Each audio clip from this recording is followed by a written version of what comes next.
Hola, hola, fam bams, and thank you, ma'ams. This is Michelle at Half the National Average, and I am here 2 days in a row.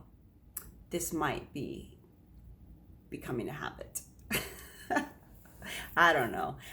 So I'm coming to you with habit hack number 89. I'm really excited about 89 because let me read the title because it's sort of an alliteration.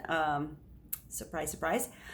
Hedonic happiness hops. So today, habit hack 89 is about hedonic happiness hops. So I talked a little bit, and again, some of it, I wouldn't say it's recycling by any means, but the concepts of creating a solid habit, there are some pretty serious structure that you have to have when you're creating a habit, and it's worth mentioning several times in different kind of capacities, different ways, so that different people can understand it.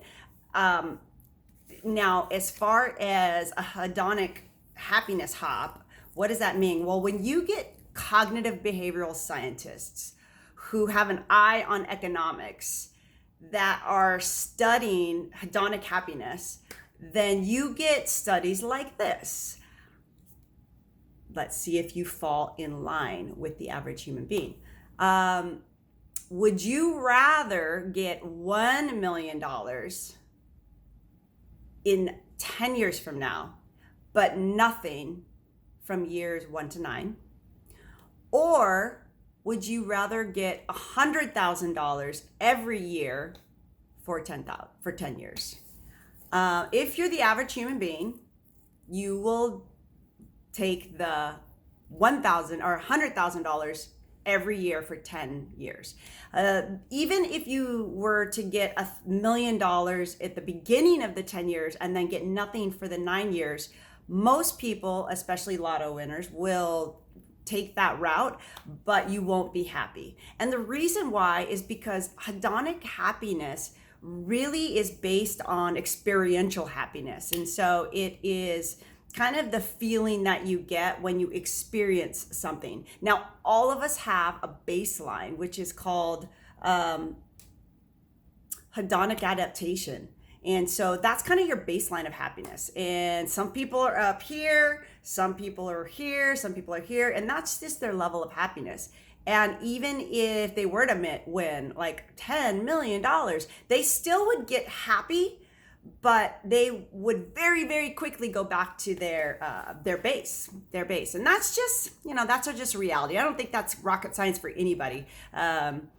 Social scientists, psychologists, psychiatrists, they all know that like the back of their hand, and they kind of gauge where your baseline is, but you all know you have a baseline. What you don't know is that even if you were to get that $1 million, you would go back to the person you are today very quickly. So that's why hedonic happiness is really most effective when it's spread out. And so that's all the studies show, that even if you were to get it in the beginning, like I said, and then you wouldn't get anything for 9 years, you would not be able to feel that level or that spike of happiness.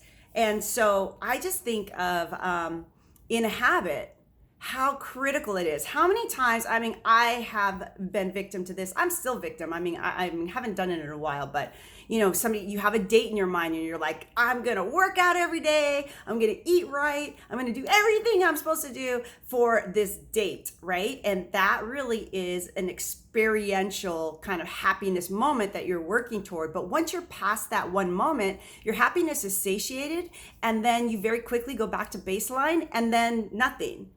And so if you haven't built in a structure of constant little tiny wins that you get to celebrate throughout the year for this project, then you are going to very quickly be discouraged. You can't have some like super excited, satiated happiness of starting your diet or starting your practice or starting your guitar or starting your water drinking or starting your coding or starting whatever, and then think that that's enough to keep you going.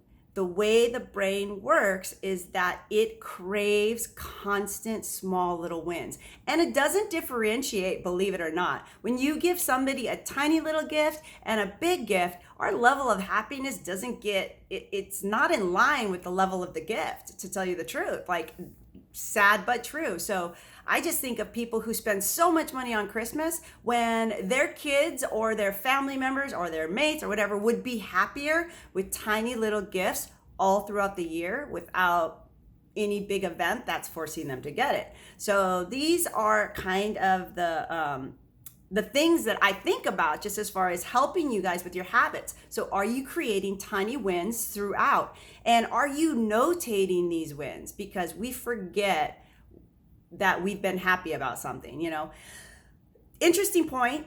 The converse is true. So if for sadness, it's not you. So if you're going to have sadness, our bodies, actually, and all the researchers have found that most people would rather go through a big, huge sadness than have sadness in little doses for long periods of time.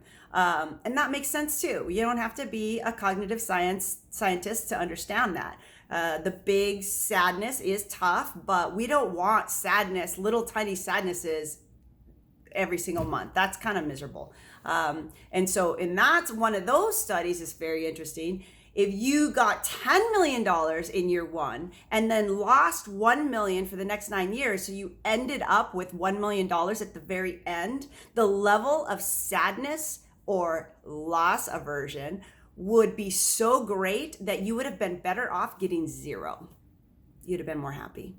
So these are the kind of things that I think about for you guys. And when you're creating your habit hack for habit hack number 89, if you're already starting this project with your 15 minutes of practice, make sure that you have tiny little goals. One of the things that I try to do with my guitar practice specifically is I just try to practice and focus on one song a month. So at the end of that month, I have one song somewhat solid. I mean, nothing's really solid. Let's just get it out there. But so for you, if you're doing a tiny little celebration, a tiny little thing that you can be happy about, that is going to increase your happiness dramatically. Write down the celebration, write down the win so that you can go back to it when you're discouraged and get another jolt of happiness. All right, that's all I have. Let me make sure. Yeah, that's it. So what am I giving away today?